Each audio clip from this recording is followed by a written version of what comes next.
Braniff International Flight 352 en route from Houston to Dallas was apparently destroyed in an accident at 4:51 p.m. Friday at a site 1.5 miles east of Dawson, Texas in Navarro County. First Department of Public Safety units at the scene reported that there apparently are no survivors.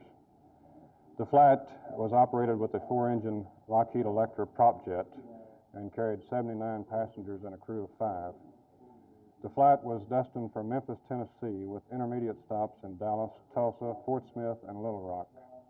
The first report of the accident came from a Federal Aviation Administration inspector at Fort Worth, who reported that the Air Traffic Control Center in Fort Worth had lost the flight from its radar scope at 4:51 p.m. Central Daylight Time.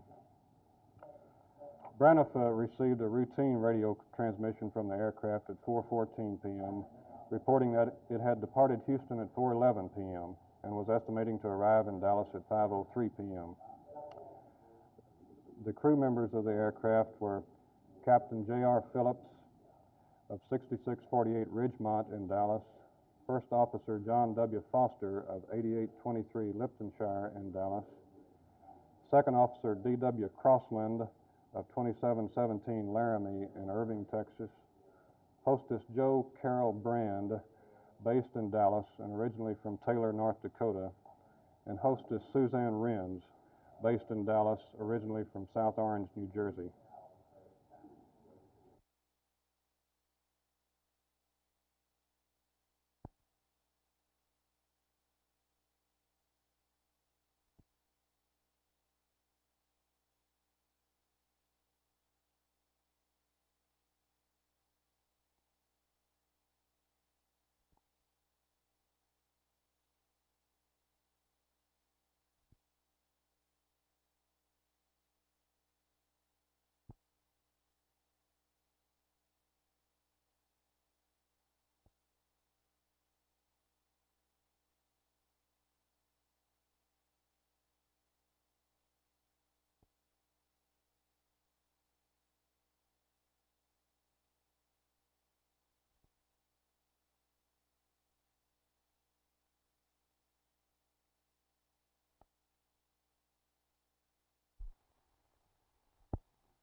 Do you feel that the riots and the disobedience that we're having today will lead to a revolution?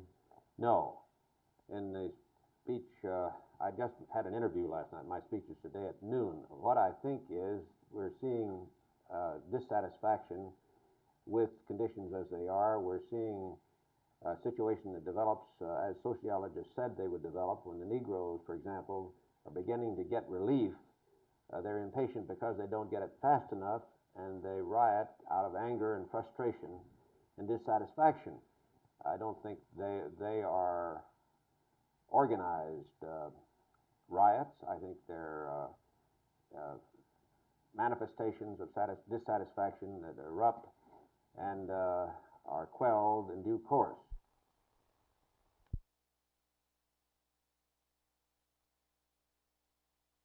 Freddie Groffet is undoubtedly the dean of American composers now, almost the only man who writes American music about Americans. In the background, his Grand Canyon Suite. We talked to him today when he came to Dallas to be presented with an award and to present his music library to SMU. Mr. Groffet, are there any more American composers now writing about America? I don't think there's too many nowadays, I don't think. This seems more bent toward the beat music. No, I don't like that kind of music. The only kind of music I don't like.